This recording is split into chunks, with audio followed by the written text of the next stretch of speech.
Well, hi everyone, it's meteorologist Terry Swails here on tswails.com, and it's a Wednesday and it's a fine looking one out there, but I must tell you this morning temperatures were a little bit crisp around the edges. Record low temperatures established in a lot of locations, and we'll break that down for you here in just a moment. But I did want to show you a snapshot of the sun here, and why is this significant? Well, there's not a single sunspot showing on the sun. That's actually pretty unusual. We're in a solar minimum here as far as sunspots go, and it appears that we've actually bottomed out now with actually no sunspots showing up anywhere. And when you have other drivers in the right position and a minimum of sunspots, it does lead to cold temperatures, and we've certainly experienced a cold winter and a very cool spring and summer around the Midwest, so I'm thinking that this is one of the contributing factors to that.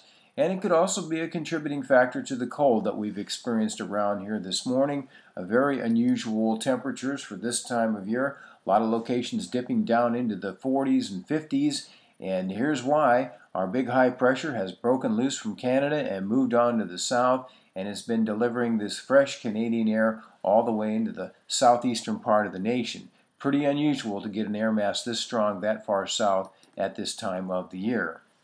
And around the local region, here's the low temps that we found this morning, and it dipped all the way down to 51 here in the Quad Cities, so that broke the record low of 54. Also records established in Cedar Rapids where it was 49, it was 48 in Dubuque, and 51 in Burlington.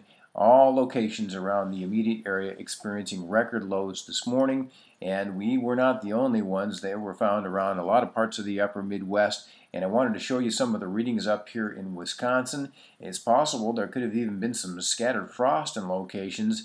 I haven't had any official reports of that, but in Tomahawk, the low got down to 36 degrees, and Merrill, as far south as Merrill, which is just north of Wausau, the temperature all the way down to 39 degrees this morning. So exceptionally cold temperatures found all around the Midwest. And it looks like this will be another cool day. The record high temperature for this date in the Quad Cities is 74 degrees. That's the record cold high. I think we'll probably get a couple degrees above that, but we should be within shooting range of that particular record, although I don't think we'll stay as low as 74. And then tonight, record lows will once again be a possibility. If we can get to 53 in the Quad Cities, we could tie the record low. Other locations a little bit cooler than that, but again, I think everyone's going to be extremely close, if not breaking, record low temperatures once again as we get into Thursday morning. So the chill will linger with us for a couple more days around here, and we talked about the high temps this afternoon. Here's what the GFS is showing, and it generally has readings around the immediate area somewhere in the low to mid 70s. These 2-meter temperatures seem to run a little cool on this model, so I'm thinking we'll probably be somewhere in the mid, maybe upper 70s, 76 to 77 seems to be a pretty good bet. And then tonight, look what it's doing for lows once again, and it's dropping readings into the 40s around eastern Iowa and western Illinois.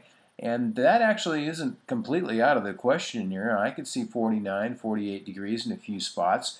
We'll have light winds, clear skies, and exceptionally dry air. And the atmosphere is also dried out a little bit from all the rains that we've seen here in recent days.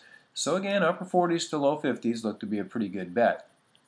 And here's our 500 millibar jet stream flow, which is delivering the cool air into the Midwest, and will keep us pretty chilly around here into the next 2 days. But as we go out further into the forecast here, I do see signs of warmer air. So if you're into summer-like conditions, we're going to get some of that here as we get to next week. Here we are out to about next Wednesday, and you can see a great big ridge starting to form out there in the central Rockies, and there's going to be a pretty good core of heat under that. Now, how far east that builds is a big question mark. I personally think the mean trough that's over the eastern United States will stop that from building too far into the Midwest, but we'll get a little tentacle of it, and temps should start to warm around here as we go into the weekend. And next week, there could be a day or two where we do get close to 90 degrees. And here you're looking at the temperature anomalies as we go out towards next Wednesday. And you can see all the way from southeastern Canada through the Midwest and back into the Plain States. There's a good surge of warm air there. Temperatures are warm enough that we could get pretty close to that 90-degree mark. And as we go beyond that, let's take a look at what happens, though, shortly thereafter. And we're getting towards Thursday, And once again, you can see that trough over the eastern U.S. starting to sharpen up a little bit, and it pushes that ridge and the heat further back to the west. And so we should experience a little bit of a cool down once again, and that's been the overall pattern. It's gone on and on and on since way back into May. We get a little warm up, and then the cold comes right back in. So if we do get the warmer temperatures, and there's a good chance that's going to happen next week, I don't think it's going to lock in for any extended period of time. And sure enough, there's the temperature anomaly by the 28th of July.